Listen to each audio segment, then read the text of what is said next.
Now that the Persona franchise has finally done what every popular third-party IP had done before it, lots of curious Smash, and I guess Halo fans are gonna play Persona 5 Royal for the first time. While this game may be incredible for anyone who likes JRPGs, anything that requires over 100 hours of your life can be a little overwhelming and, dare I say, complicated at times. So seeing as I'm the biggest die-hard casual Persona fan in the world, I've decided to take it upon myself out of the kindness of my ass to give you a few simple tips and tricks on what you can expect playing 5 Royal cold on your first playthrough, without getting into any kinds of spoilers or anything like that.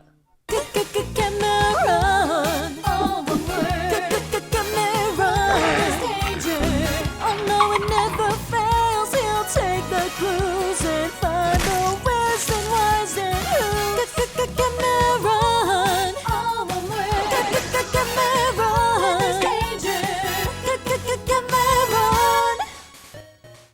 Okay, so the first and most obvious thing to explain about Persona 5 Royal is just what the frig is it? Well, again, I'm trying to avoid spoilers, but to make a really long story short, you play as a Japanese high schooler who transfers to Tokyo after getting into some legal trouble, and then you meet a creepy gym teacher who's trying to spruce one of your underage classmates, and then your phone transfers you and another troubled youth you just met into a parallel dimension called the Metaverse, where you stumble upon a palace that belongs to this gym teacher's shadow that represents who he really is deep down. Seeing as he's too powerful to stop in the real world, you need to stop his shadow in the Metaverse, where he's also powerful, but at least there you can use the power of, you guessed it, personas, which are basically just ghosts that do your bidding, kind of like Stan's in JoJo's Bizarre Adventure, except you can't use them outside of the Metaverse. You could just straight up kill the gym teacher's shadow in the Metaverse, but then that'd kill the guy's real-life counterpart in the real world, which the gang decides is going a bit too far, so in order to stop this butthole, it's decided that stealing the shadow's treasure that's hidden at the end of the palace would be a better idea, seeing as how that'd force him to have a change of heart and see the error of his ways somehow. However, in order for the treasure to physically manifest in the Metaverse so you can steal it in the first place, you've got to threaten to expose the guy's evil deeds.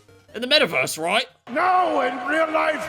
Then once you send the calling card, beat the boss, and steal the treasure, this whole process repeats a bunch of times until the game ends. The evil person shows up, you infiltrate their palace in the Metaverse, send out a calling card, steal the treasure, and then they have a change of heart, but that's about as much of the stories I'm about to get into here, since this isn't supposed to be a recap of the entire game. However, I did feel like it was important for me to explain the gist of things and give advice on how to go about pulling this off in the first place, because the game is a lot more than just dungeon crawling and leveling up. I mean, that is about half of the experience, sure, and if you played any other RPG, then you don't really need me to explain anything to you as far as battling goes, but what makes Persona unique is the monkey wrench of time management outside of the Metaverse being tossed into the mix. Not the same kind of real time that a game like Majora's Mask will throw at you, but whenever a new palace pops up, you've got about 3 weeks of in-game time to steal the treasure, and how you spend all this time will greatly affect your experience in the Metaverse. Unlike your allies, the main character, aka Joker's got the ability to control multiple personas, one at a time of course, and each persona can be categorized under 1 to 24 arcanas, with each character you'll be interacting with in the real world representing one of them. The stronger your bond with certain characters, then the stronger your personas under the same arcana will be, meaning that you'll want to be spending your spare time in the real world with these characters, but some characters will require you to have certain skills up at a certain level before they'll even consider spending time with you, and to build these skills up also takes time, so since you only have so many days in the game, you'll need to come up with a plan so you can max everything out in one go to see the true ending. Outside of getting the best ending though, the purpose of strengthening these bonds is to make the characters stronger if they're in your party, while the characters who don't actually go into the Metaverse with you provide you with other benefits like discounts in shops or certain skills that'll help you out in battle. But again, if you want the very best ending, then you're gonna have to manage your time wisely and max everybody's bond out by the end of the game.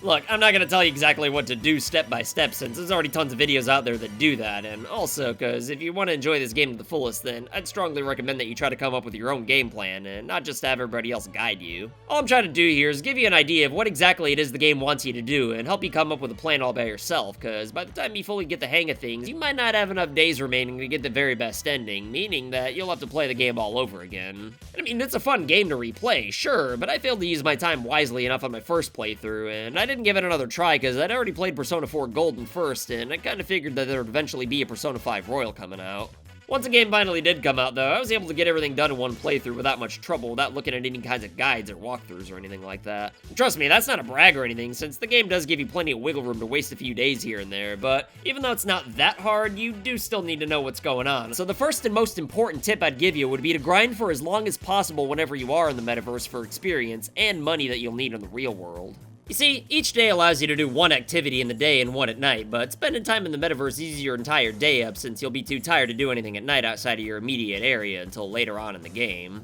So if you can pull it off, then you'll really want to try and reach the palace's treasures in one day so you'll have more time to spend with your confidants and do other activities that'll build your stats up in the real world. Reaching the end of a palace in one day is hard, since there's really only so many items in the game that'll restore your spirit points that you'll need for magic attacks, but it definitely can be done, and to do that, you'll need to remember to buy items that restore your SP. Usually, there's only a few of them available and a handful of vending machines scattered throughout the city that are only restocked once per week, and even beyond that, they barely restore any SP at all, but still though, you'll want to stock up on them while you can if you have any hopes to try to reach the end of a palace in one day. Reaching the treasures in one go gets easier once you have more party members so you can switch out and conserve SP, along with the other abilities you'll get throughout the game, but even though it's harder earlier on, it's definitely doable, so you really should try to do it if you can. But again, it's not the end of the world if you can, so don't stress too hard over it. After you prepare as much as possible, you can send the calling cards out with your remaining time, but if you're feeling froggy, then you really could just kind of steal the treasure whenever you feel like it if you're ready. Eventually, you'll have the option to go to Mementos, which is basically the metaverse without a palace if we're not spoiling anything here. But even with that, it's really best to only go there once a month and just kind of finish all your business there all at once whenever possible, so you can have more time to spend with your confidants. When it comes to prioritizing your time, though, I think it's much more important to hang out with your confidants whenever possible over working on your social skills, especially if you have confidants that are about to rank up, because sometimes the game will throw you some curveballs that'll increase your bond with others without actually spending time with them.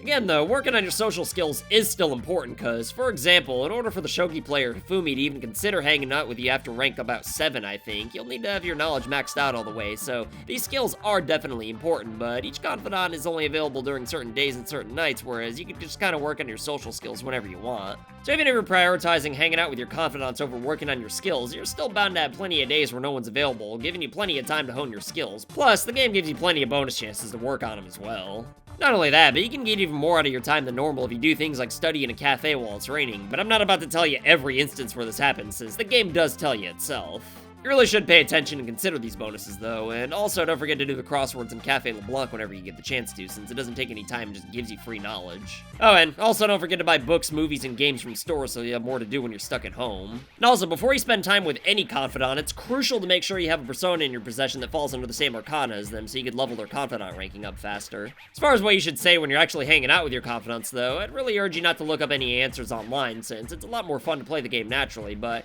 if you want to build the bonds faster, then try not insulting your friends or saying too many stupid things, but of course you gotta throw some stupid lines in there for fun, you know? For the most part, it doesn't really matter which confidants you prioritize over others, but if you really want to increase your chances of getting everything done in the first playthrough though, then it's gonna be way easier if you max your teacher Kawakami's bond out as fast as you possibly can. I mean, sure, she wants to diddle you, but trust me, the years of counseling will be worth it for the extra perks you'll get from ranking her confidant up, because not only will she give you extra time in class to read books or craft items you can use in the metaverse, but she'll even give you sus massages that'll let you go out on nights where you spend time in the metaverse. Whether or not you'll actually let her diddle you is up to you, though, and as far as romances go, the person you decide your character should or shouldn't spruce doesn't affect your story one way or the other at all. There's probably like 400 other tips that'll help you max everything out quicker, but I'm not gonna pretend to know every nook and cranny about this game, and besides, I think that pretty much sums up how you should go about prioritizing your time to get the true ending on your first go. As far as general advice for the rest of your first playthrough goes, though, make sure you have spare time if you're gonna play this game, because some of the cutscenes could last pretty much forever. Personally, I love the full experience, so I actually enjoy most of the cutscenes, but just know that there's gonna be a lot of them in between exploring dungeons, so make sure you have spare time if you pop this in. As far as the actual battling system goes, though, I don't think there's anything particularly tricky that I need to give you a heads up on or anything like that, so I'm not gonna try to give you any strategies and kind of just let you figure all that out on your own. However, I do feel like it's worth noting to always try to ambush enemies from behind so you have an advantage in battle that'll really help you conserve all your spirit points and finish the palaces in one day, of course. Even if the ambush battle theme isn't as good as the regular one.